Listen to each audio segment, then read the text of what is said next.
Hey everybody, it's Peter Boland. Happy 4th of July. Happy 250th birthday, America. You know, I'm thinking a lot these days about July 4th, 1976. That was the bicentennial, the 200th birthday of America. I had just weeks earlier graduated from high school. There was a beautiful sense of celebration in America. Yeah, Gerald Ford was president. But we had just shaken the dust of Watergate off of our back. You know, Richard Nixon planning crimes, executing crimes in the White House. We have tapes.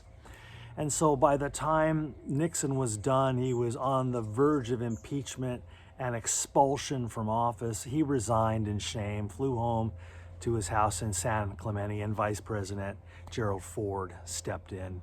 So when I graduated from high school, when we did the bicentennial, Gerald Ford was president. I know, right? Who? And that November, we had an election coming up. And of course, we all know that Jimmy Carter won. We picked the peanut farmer from Georgia who, so obsessed with moral purity, he told Playboy magazine in an interview that, yeah, you know, I have committed adultery in my heart because I had a sexual fantasy once. He told that to Playboy. And it became this big thing like, wait, you can't just tell that kind of truth. And he was referring to the Sermon on the Mount when Jesus said, when you have lust in your heart, you have committed adultery. So that's Jimmy Carter, right? Who put his peanut farm in a fund that he wouldn't profit from while he was in the White House. So dedicated was he to the U.S. Constitution and the Emoluments Clause. He was afraid he would earn more money from his peanuts or something. So he's like, I don't even want the appearance of self-serving corruption. Things have changed.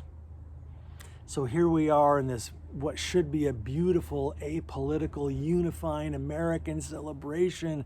The Smithsonian Institute has been planning for the 250th anniversary for decades. All those programs got scrapped because of this administration and its whitewashing of history and its twisted, sort of polluted way of turning everything into a paean to the Mad King. And so I'm not going to say the holiday is ruined, but it's deeply deformed. And we have to simply muddle through. I'm doing the 4th of July, damn it. I love the 4th of July.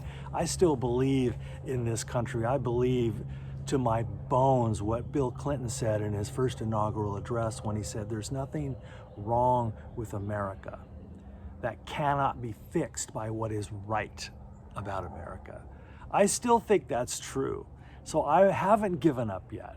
I think radical optimism and hope is our best strategic stance against the creeping onslaught of authoritarianism and the strange way that, as happens throughout countries throughout the world, when an authoritarian, tyrannical, fascistic government comes into power, there's always a third of the people who are like, yeah, right on, that's what I want.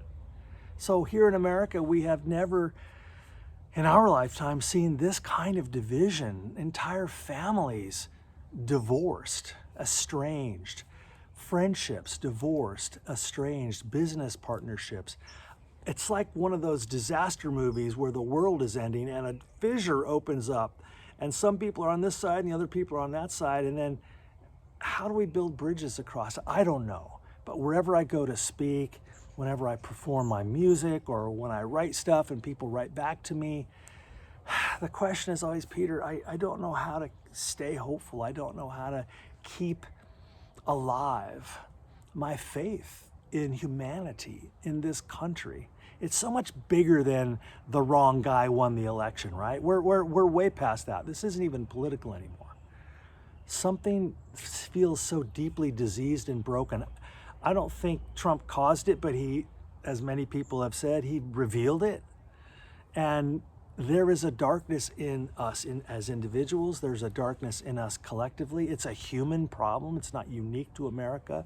But a lot of factors are weighing in to create this sort of troubling, nauseating, soul-wrenching moment when we should be joyfully celebrating the greatness and the potential of this country, but instead, every aspect of our 250th birthday has been co-opted by the Trump administration into an homage to his greatness.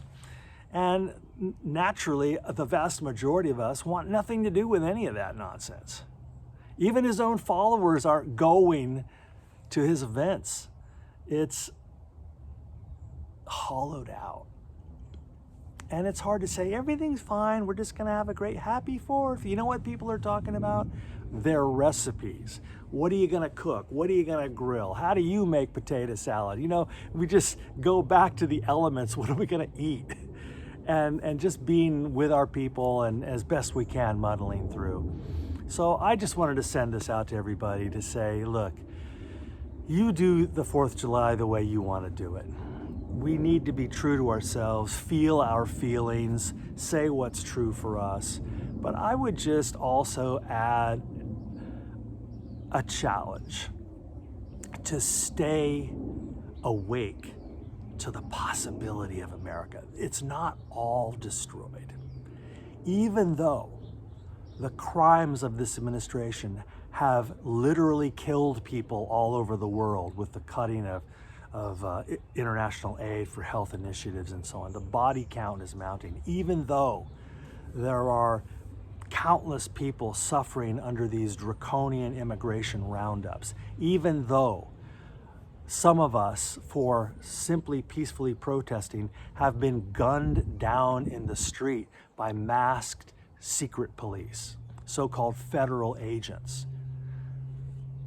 Our own government is killing us. You know, I sang Ohio the other night with Back to the Garden, and got to get down to it, soldiers are cutting us down.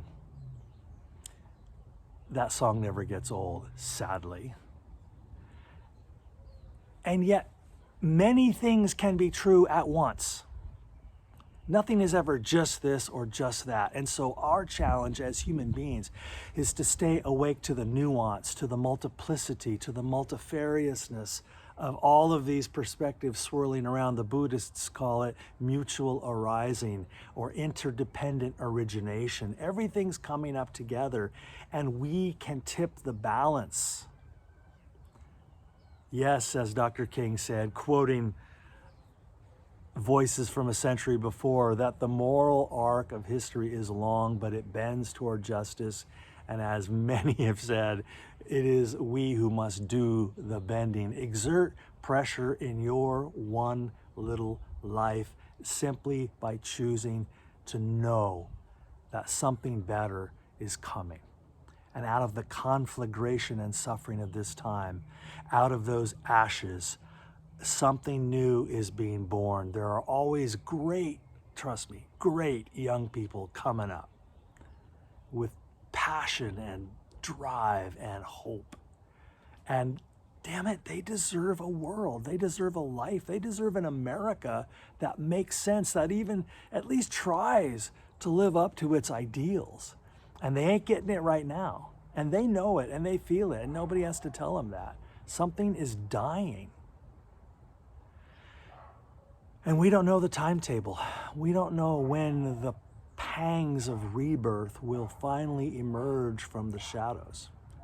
But we do know this: they will. Happy 4th, everybody.